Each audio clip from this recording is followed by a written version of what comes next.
골로새서의 말씀은 다 외우고 싶을 정도로 정말 영광스러운 말씀입니다. 하나님의 말씀 어느 하나 영광스럽지 않은 말씀이 없는데 특별히 골로새서의 말씀이 그렇습니다. 로마서 5장이나 로마서 8장처럼 또 우리가 사랑하는 사랑장인 고린도전서 13장처럼 아니면 구약의 23편의 말씀처럼 한자 한 절도 빠짐없이 다 외우고 싶은 그런 말씀입니다. 특별히 오늘 저와 여러분이 함께 봉독한 골로새서 1장 15절에서 23절은 예수 그리스도께서 누구신지, 어떤 일을 하셨는지, 그리하여 우리가 어떤 사람이 되었고 앞으로 될 것인지를 계시하는 정말 놀라운 말씀입니다. 특별히 오늘 이 말씀은 예수 그리스도의 탁월성, supremacy, 예수 그리스도의 우월성을 우리에게 알려주는 감격적인 말씀입니다. 오늘 이 아침 이 본문이 가지고 있는 놀라운 말씀의 의미를 다 풀어 설명할 수는 없지만 짧게나마 함께 생각해 보고자 합니다. 말씀의 구조에 따라서 첫째로 그리스도는 누구신가? 그리스도는 누구십니까? 오늘 본문의 말씀은 그리스도의 정체에 관해서 우리에게 주고 있는 말씀입니다. 어렸을 적부터 만화나 영화를 봐오신 분이 계시면 가장 극적이고 통쾌한 장면이 성도 여러분 어떤 장면입니까? 주인공의 진짜 정체가 드러나는 것입니다. 숨겨져 있다가 알려져 있지 않다가 주인공의 진짜 정체가 드러날 때 만화이지만 눈물을 흘릴 정도로 감격적입니다. 예를 들어 제가 스파이더맨을 굉장히 좋아하는데 거미는 안 좋아해도 스파이더맨은 좋아해요. 근데 이 스파이더맨은 학교에서는 약골로 괴롭힘을 당하는 학생으로 과학에만 흥미를 가지고 있는 이상한 아이로 여겨지는데 사실 그가 누구입니까? 스파이더맨입니다. 그 만화를 보면서 가장 흥미진진했던 장면은 약골인 피터 파커가 스파이더맨으로 변신하여 진짜 정체가 드러나고 악당들을 물리치는 그런 장면이죠. 슈퍼맨도 마찬가지입니다. 항상 두꺼운 안경을 낀 뭔가 좀 느린 것 같은 그런 신문사의 기자 클락 켄트죠. 하지만 그의 정체는 외계에서 온 슈퍼맨입니다. 하늘을 날고 지구를 거꾸로 돌릴 만큼의 힘을 가지고 있는 어마어마한 존재입니다. 진짜 정체가 드러나 악당들을 물리칠 때 예스! 그런 감격을 느끼게 되지요. 그렇다면 성도 여러분, 예수 그리스도는 누구이십니까? 예수님 당시 고향 사람들은 예수를 목수 나사렛 정도로 이해했습니다. 예수님께서 말씀하시는 그 가르침에 놀랐지만 이내 예수님을 자기가 경험해왔던 인간적인 틀 안에 가둬놓고 평가합니다. 이 사람이 요셉의 아들이 아니냐? 그의 형제와 누이들이 우리와 함께 있지 아니하냐? 예수님이 진정 어떤 존재인지를 깨달아 알지 못합니다. 제자 나다나엘도 처음에는 나사렛에서 무슨 선한 것이 날 수 있느냐? 예수 그리스도를 자기의 지방색의 틀에 가두어 두고 있었습니다. 이적과 기사를 행하니 사람들이 예수가 아마도 죽었다가 다시 살아난 세례 요한인가 보다, 아니면 능력이 있는 선지자인가 보다, 그렇게 파악했습니다. 하지만 그것도 예수 그리스도의 진짜 정체를 드러내지 못합니다. 예수 그리스도는 누구십니까? 저와 여러분에게 있어서 예수 그리스도는 어떤 분이십니까? 오늘 15절 16절 그는 보이지 아니하는 하나님의 형상이죠. 모든 피조물보다 먼저 나신 이시니 만물이 그에게서 창조되되 하늘과 땅에서 보이는 것들과 보이지 않는 것들과 혹은 왕권들이나 주권들이나 통치자들이나 권세들이나 만물이 다 그로 말미암고 그를 위하여 창조되었나니. 한마디로 예수님은 창조된 피조물이 아니라 창조 이전부터 계셨던 하나님이시라. 하나님의 형상이요 모든 피조물보다 먼저 나시니 예수 그리스도 안에서 모든 것이 창조되었고 예수 그리스도를 통해서 모든 것이 창조되었고 예수 그리스도를 위하여 모든 것이 창조된 바로 예수 그리스도는 인간의 틀 안에 가둬놓을 수 없는 창조주 하나님이심을 오늘 이 골로새서 본문이 선포하고 있는 것입니다. 예수 그리스도야말로 창조의 원인이고 창조의 수단이며 창조의 목적이 되신다. 예수 그리스도만이 모든 것이다. 온 우주를 뒤흔드는 어마어마한 선언입니다. 17절에 다시 한번 강조하죠. 우리 17절 말씀 성도 여러분 다시 한번 다 같이 읽을까요? 또한 같이 읽습니다. 시작. 또한 그가 만물보다 먼저 계시고 만물이 그 안에 함께 섰느니라. 예수 그리스도가 없으면 만물은 무너집니다. 예수 그리스도께서 온 우주를 붙들고 서게 만드시는 모든 창조의 근원이 되십니다. 예수 그리스도를 아주 높게 생각하는 거죠. 이것을 신학적 용어로 High Christology라고 표현을 합니다. 예수 그리스도를 인간성의 바탕을 두고 생각하는 것이 아니라 예수 그리스도를 아주 높게 생각하는 겁니다. 제자들도 예수님의 이 참 정체를 단번에 깨닫지는 못했어요. 점진적으로 깨닫게 됩니다. 처음에는 말씀에 능하신 랍비 정도로, 위대한 선생 정도로 생각했습니다. 기적을 행하시는 거 보니 선지자인가 보구나 생각했습니다. 그래서 이들은 이 비범한 예수께 자신의 인간적 욕망을 걸었습니다. 저런 지혜와 능력이 있으시니 이스라엘이 기다리던 메시아인가 보다. 저분과 함께 다니면 로마 정부를 몰아내고 이스라엘의 독립국가를 세울 때 내가 한 자리를 차지할 수 있겠구나. 그러나 예수께서 정치적 혁명의 길을 걷지 않으시고 인류의 모든 죄를 끌어안고 대신 죽으시는 이사야의 고난받는 종의 길을 걸어가십니다. 다 혼란스럽고 당황스러워하여 도망갑니다. 그러나 부활하신 예수 그리스도를 만나고 예수님의 참 정체가 누구인지 깨닫게 되지만 아직도 100%는 아닙니다. 여전히 민족주의의 틀에 갇혀 있습니다. 주께서 나라를 회복하심이 이때니까. 아직도 이스라엘이라는 나라를 회복하는 정도의 메시아로서 예수 그리스도를 그리고 있습니다. 그러나 예수님은 이스라엘, 유대 정도만 목표로 하시는 분이 아니십니다. 예수님은 오늘 골로새서 본문의 말씀이 증거하고 있는 바 온 우주를 품고 계시는 창조주 하나님이십니다. 모든 만물이 그 안에 서 있고 모든 만물이 오직 예수 그리스도를 위하여 창조된 예수 그리스도만이 우주의 중심이 되십니다. 도마가 한순간에 다 깨닫지는 못했어도 부활하신 예수 그리스도를 만나고 감격하여 고백합니다. 뭐라고 고백합니까? 나의 주, 나의 하나님이시여.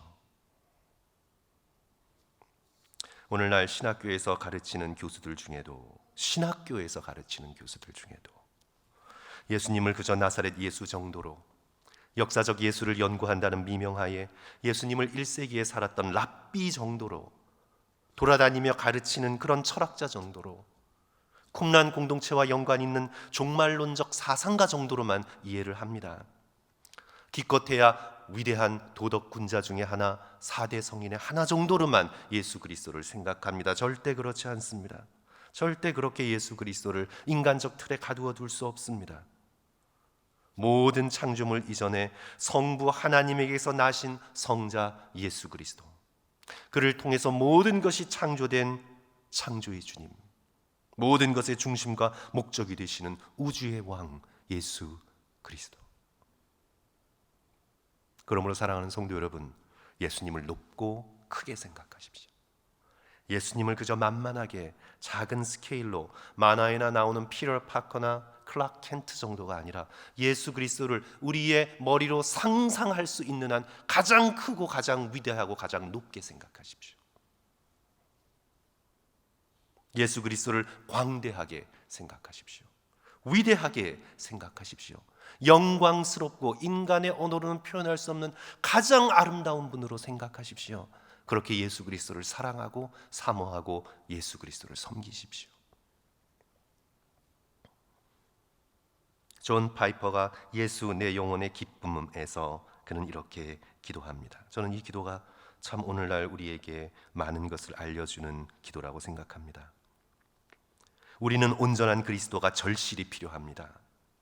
우리의 눈을 열어 그분의 더할 나위 없는 탁월하심을 보게 하소서. 예배를 일그러뜨리고 온전한 순종을 막는 당신의 아들 예수에 대한 편향되고 뒤틀린 이미지를 주여 없애주소서. 그리스도에 대한 우리의 믿음을 견고하게 붙들어 주소서. 하찮은 꿈이나 꾸고 소심하게 시도하며 맡겨주신 사명을 실천하기를 주저하는 우리를 불쌍히 여기소서.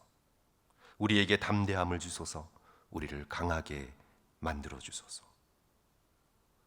예수 그리스도를 크고 위대하게 생각하며 예수님에 대한 더욱 담대한 믿음을 가져나가시는 저와 성도들 되시기를 주님의 이름으로 간절히 축원합니다. 오늘 말씀 둘째로, 그리스도께서 그러면 무엇을 하셨는가? 그리스도가 누구신가에 이어서 이제 그리스도께서 무엇을 하셨는가? 이제 예수 그리스도의 정체에 이어서 예수 그리스도의 사역에 대해서 오늘 말씀이 증거하고 있는데요. 우리 18절, 19절, 20절 여기에 나오는데 순서는 거꾸로 되어 있습니다. 영화 같은 데서 보면 현재에서 시작하여 과거로 들어가듯이 그런 방식으로 18절, 19절, 20절이 거꾸로 되어 있습니다. 18절 보시면 그의 몸은 교회의 머리시라. 그가 근본이시요 죽은 자들 가운데서 먼저 나신 이시니 이는 친히 만물의 으뜸이 되려 하시며. 먼저 교회, 그는 교회의 머리시라. 그런데 교회의 머리가 되시기 전에 무슨 사건이 있었습니까? 부활. 죽은 자들 가운데 먼저 나셨다. 부활이 있기 전에 무엇이 있었습니까? 19절 아버지께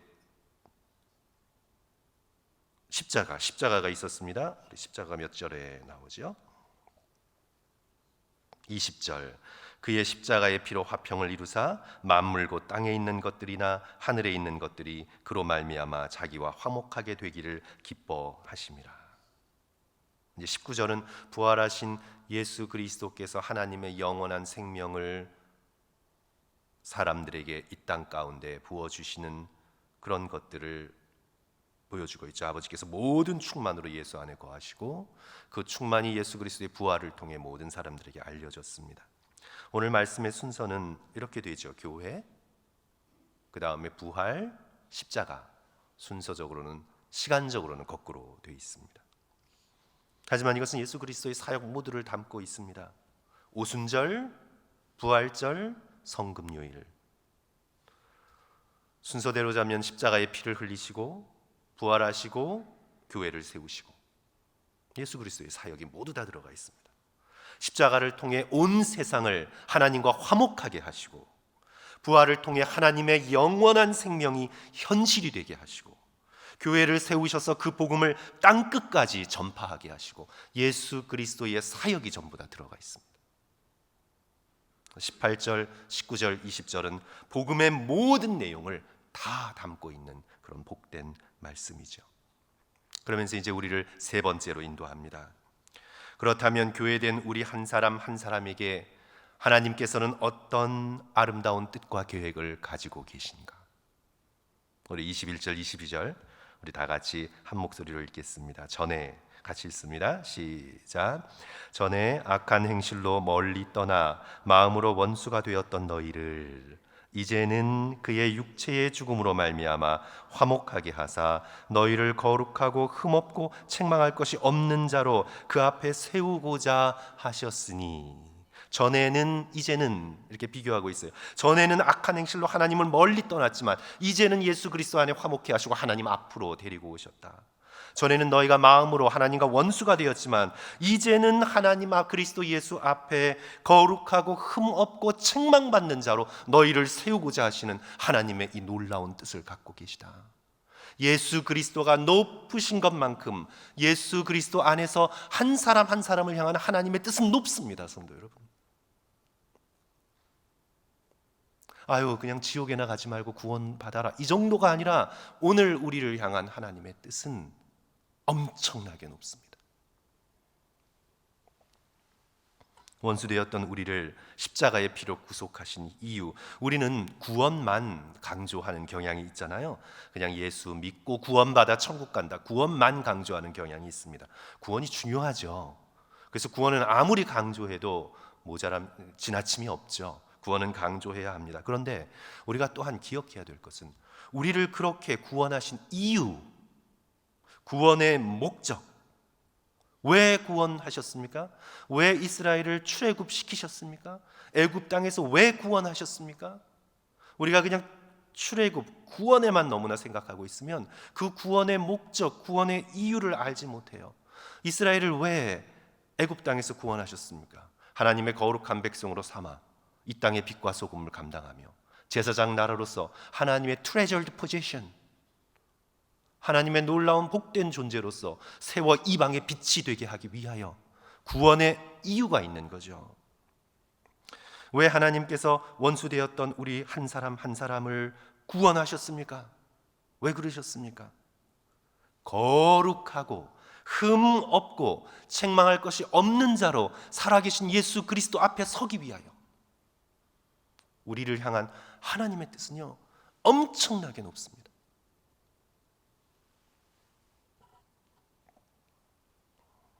우리 한 사람 한 사람이 이 말씀이 증거하고 있는 바, 그토록 아름답고 영광스럽고 광대하고 위대하신 예수 그리스도 앞에 부끄럽게 서는 것이 아니라, 쥐구멍 찾아 들은 것이 아니라 거룩하고 흠 없고 책망할 것이 없는 자로 예수 그리스도 앞에 당당하게 설 수 있는 존재가 되게 하시기 위하여 우리를 구원하신 것이다. 좀 웃긴 상상을 해보겠습니다, 성도 여러분. 이 누구 앞에 선다라는 이 표현이 오늘날 모든 것이 민주화된 세계 속에서는 잘 이해가 되지 않아요. 노예나 종이 왕 앞에 선다, 이런 개념을 우리는 우리의 사회 속에서는 갖기 어려워요. 뭐 대통령이나 나나 그러니까 이렇게 생각하잖아요. 근데 옛날에 고대 세계의 개념 속에서는 그렇지 않았어요. 내가 누구 앞에 선다, 그것도 부끄럽게 숨고 창피하게 쓰는 게 아니라 어떻게 거룩하고 흠없고 책망받을 것이 없게 선다라는 개념이 오늘 우리에겐 잘 다가오지 않아요. 잠깐 상상을 해본 성도 여러분, 제가 어쩌다가 보디빌더 대회에 나가게 됐어요. 상상해 보세요. 제가 거기서 선수들과 함께 서 있을 수 있을까요? 제가 이러고 서 있을 수 있을까요? 지금 저의 이 바디 쉐입으로 생각만 해도 화끈거리죠. 거기에 서 있으려면 적어도 1등은 아닌데 그 수준은 돼야 되는 거예요. 제가 어쩌다 보니 피아노 치고 싶어가지고 1년 정도 열심히 연습하다가 세계 피아노 대회에 나가서 거기에서 피아니스트들과 설 수 있을까요? 거기 조성진도 나오고 랑랑도 나오면 제가 거기에서 줄 서서 이제 할 수 있을까? 안 돼요. 저는 가지도 못하고 간다 할지라도 쥐구멍 찾아 들어갈 거예요.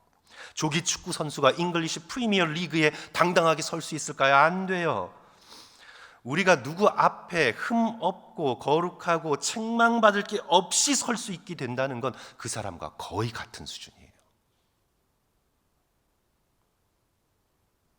우리가 감히 이토록 광대하고 선하시고 영광스러운 하나님의 독생자 아들 예수 그리스도, 하나님의 본체, 만물보다 먼저 나시니 이 예수 그리스도 앞에 감히 거룩하고 흠없고 책망할 것이 없게 서게 된다는 건 우리를 향한 상상할 수 없이 높으신 뜻을 가지신 하나님의 마음을 증언하고 있는 겁니다. 우리가 진정으로 예수 그리스도를 닮은 자가 될 때 우리는 그리스도 앞에 그렇게 설 수 있는 특권을 가지게 됩니다. 성도 여러분, 가능이나 할까요? 우리를 향한 하나님의 뜻이 너무 높아서 이게 가능한 일인가? 우리가 얼마만큼 거룩해져야 예수 그리스도의 마음을 가질 수 있을까요? 우리의 손이 얼마만큼 복돼야 그리스도의 십자가에 못 박힌 손을 흉내낼 수 있을까요? 우리가 어떻게 예수 그리스도의 그 순결한 몸, 그 복되신 입술을 닮아서 예수님 보시기에 흠 없고 책망할 수 없는 수준까지 이룰 수가 있을까요? 불가능해 보여요. 우리 인간의 죄성과 연약함을 생각하면 은하에서 은하가 먼 것처럼 먼 이야기 같아요. 하지만 예수 그리스도께서 마가복음 10장 27절 공관복음에서 어떤 말씀을 하셨습니까? 사람으로는 할 수 없으되 하나님으로서는 그렇지 아니하니 하나님으로서는 다 하실 수 있느니라.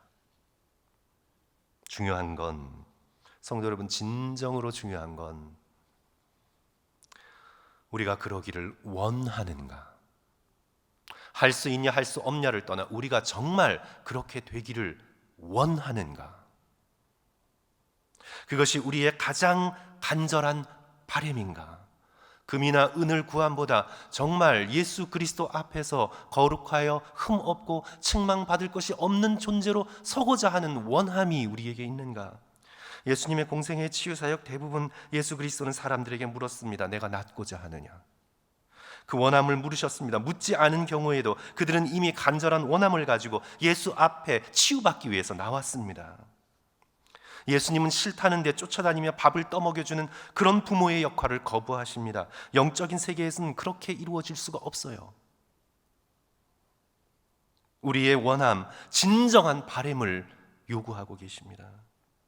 내가 예수 그리스도 앞에 거룩하고 흠없고 책망받을 것이 없는 자로 주여 내가 서기를 원하나이다. 이 한 세상을 좀 편하고 그럴듯하게 살아가는 것, 그것보다 고난과 아픔을 통해서도 어떤 삶의 과정을 통해서도 내가 주님 앞에 거룩하고 흠없고 책망받을 것이 없는 자로 설 수 있기를 원합니다. 돈을 구함보다, 건강을 구함보다, 인정을 구함보다 제가 더욱 간절히 하나님의 나를 향한, 저를 향한 이 놀라운 뜻과 계획하신 것이 이루어지는 그런 사람이 되기를 원하나이다. 우리가 그런 참된 원함을 품어갈 때 사람으로는 할 수 없으나 하나님께서 이루시는 놀라운 은혜를 누리게 됩니다. 이를 위해 우리가 지금 여기서 무엇을 해야 될까요? 오늘 23절 마지막 말씀이 이렇게 우리에게 가르치고 있죠. 성도 여러분, 23절 전반부 보시면 만일 너희가 믿음에 거하고 터 위에 굳게 서서 너희 들은 바 복음의 소망에서 흔들리지 아니하면 그리하리라. 그리하리라. 믿음과 소망, 믿음의 터, 그리고 복음의 소망, 믿음을 굳게 붙들고 복음의 소망 가운데 흔들리지 아니하면 그리 될 것이다. 예수 그리스도를 믿고 의지하고 매사에 무슨 일을 하든지 어디에 있든지 이 광대하고 위대하고 영화로우신 예수 그리스도와 늘 함께 동행하고 늘 예수 그리스도를 생각하고 예수께서 약속하신 복음의 소망에 흔들리지 않고 인생을 살아가면 너희가 그렇게 될 것이라. 많은 사람들이 이 복음의 복된 소망을 붙들지 않아 흔들립니다. 저는 나이가 들어가시는 성도들, 또 주변의 가족들, 연세 들어가시는 분들을 잘 관찰하면서 참 우울하신 분들이 많다라는 생각을 하게 됩니다. 잠깐 어떤 일을 할 때에는 반짝거림이 있어도 홀로 계시는 모습은 굉장히 우울하고 심지어는 비참해 보입니다. 어둡습니다. 축 처져 있습니다. 소망이 없는 자 같습니다. 우리는 다시 믿음의 소망을 굳게 붙들어야 합니다. 돈을 붙들고 자존심을 붙들고 자녀를 붙들고 인생을 살아가는 것이 아니라 예수 그리스도께서 얼마나 나를 사랑하시는지, 십자가의 구원이 얼마나 놀라운지, 그것이 얼마나 신비한지, 죄인인 나를 얼마나 깊이 사랑하시는지, 말씀을 붙들고 소망 가운데 흔들리지 말아야 합니다. 그렇게 되면 그리하리라. 그렇게 되면 믿음을 붙들고 복음의 소망 가운데 흔들리지 아니하면 하나님께서 우리를 거룩하고 흠없고 책망받지 않을 존재로 복되신 그리스도 앞에 세우게 하실 것이라. 사랑하는 성도 여러분, 주께서 이루실 일들을 믿고 흔들리지 않는 저와 여러분 되시기를 주님의 이름으로 간절히 축원합니다.